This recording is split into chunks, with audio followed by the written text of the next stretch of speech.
La Madonna della Candelaria.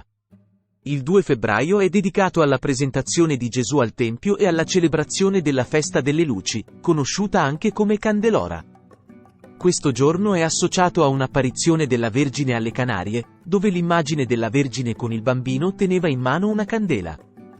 Poiché le Canarie erano l'ultimo punto di approdo delle navi spagnole prima di raggiungere l'America, l'invocazione della Candelora si diffuse rapidamente in tutto il nuovo continente e acquisì fama per i suoi miracoli. L'apparizione della Vergine della Candelaria si è verificata a Tenerife, la principale isola delle Canarie, che segna il punto più a sud tra il continente europeo e americano. Questa località era l'ultima tappa per le navi che si rifornivano prima di dirigere verso l'America. La protezione della Vergine della Candelaria divenne fondamentale durante questo passaggio, poiché i conquistatori spagnoli affidarono il loro viaggio a Maria Santissima ancor prima di imbarcarsi. Hernán Cortés, in particolare, era devoto a lei e portava una medaglia al collo. Questa devozione si diffuse in America, dando origine a oltre 30 luoghi dedicati alla Candelora. L'originale apparizione della Madonna a Tenerife la raffigurava con una candela in mano, il che ha portato alla celebrazione della festa il 2 febbraio, conosciuta come la Festa delle Candele e la Benedizione delle Candele. Si stima che l'apparizione sia avvenuta circa 95 anni prima della conquista di Tenerife, intorno al 1400. Il 2 febbraio del 1400, due pastori guance, i Guanci erano il gruppo etnico originario delle Canarie prima dell'arrivo degli europei nel XV secolo, dopo aver pascolato il bestiame, si trovarono di fronte a un evento misterioso. Quando stavano riportando gli animali all'ovile, ovvero verso le caverne, questi si fermarono improvvisamente vicino al burrone Cimisei, da cui si poteva vedere il mare. Nonostante i tentativi di convincere gli animali ad andare verso l'ovile, essi si rifiutarono. I pastori, confusi, si avvicinarono al bordo del burrone per capire la causa della situazione. Lì videro una donna vicino a uno scoglio, apparentemente bloccata tra gli scogli come se stesse nuotando. I pastori, scesi nel fondo del burrone, intimarono alla donna di andare via da lì per consentire al bestiame di rientrare nelle caverne. Non ricevendo risposta, uno dei pastori tentò di afferrarla, ma il suo braccio si paralizzò.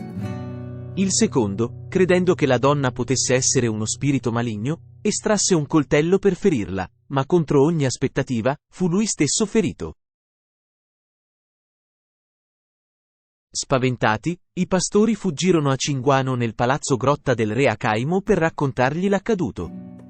Il re, intrigato dalla storia, si recò con i suoi consiglieri alla scogliera.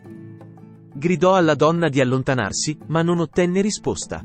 Decide quindi che saranno i pastori, già feriti dal presunto spirito maligno, a portare con loro l'essere misterioso al palazzo. Tremanti, i due guance toccarono la figura, che intuirono essere una statua. Tuttavia, ogni loro paura svanì quando si accorsero di essere improvvisamente guariti. Il braccio del primo tornò forte, e la ferita del secondo guarì completamente.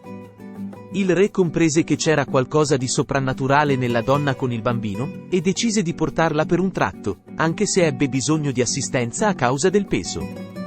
Una volta arrivati al palazzo, scelsero una delle grotte più belle per collocarla. In seguito, trasportarono l'immagine in una grotta vicina al palazzo del re, che venne trasformata in una cappella, e la adorarono per diversi anni.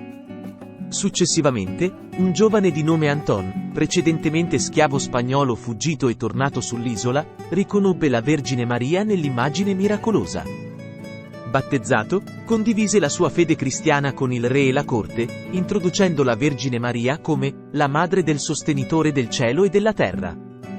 La trasferirono quindi nella grotta di Achvinico per la venerazione pubblica.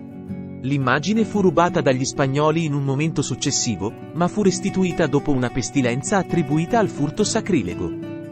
Con la conquista spagnola dell'isola nel 1526, la devozione era già radicata, e venne costruito il santuario per Nostra Signora della Candelaria a causa dei miracoli attribuiti a Dio attraverso di lei.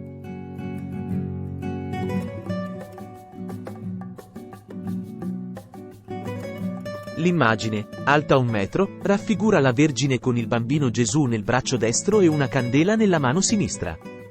Dopo la cristianizzazione dell'isola, venne chiamata Nuestra Signora della Candelaria. La prima festa si tenne il 2 febbraio 1497, poco dopo la conquista di Tenerife. Nel 1826, l'immagine andò perduta a causa di un'alluvione e fu successivamente sostituita da una replica. La Vergine della Candelaria di Tenerife è la patrona delle Isole Canarie e affettuosamente chiamata la Morenita. Le vengono attribuiti numerosi miracoli.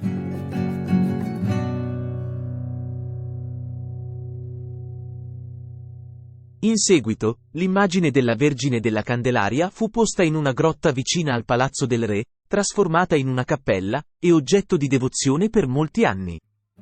Successivamente, un giovane fuggito dagli spagnoli e ritornato sull'isola riconobbe la figura come la Vergine Maria e introdusse la fede cristiana al re e alla corte. La Vergine fu spostata nella grotta di Achbinico per la venerazione pubblica.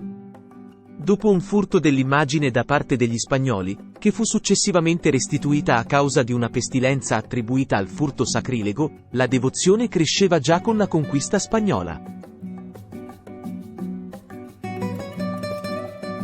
Nel 1526, a causa dei miracoli attribuiti a Nostra Signora della Candelaria, fu costruito un santuario sull'isola.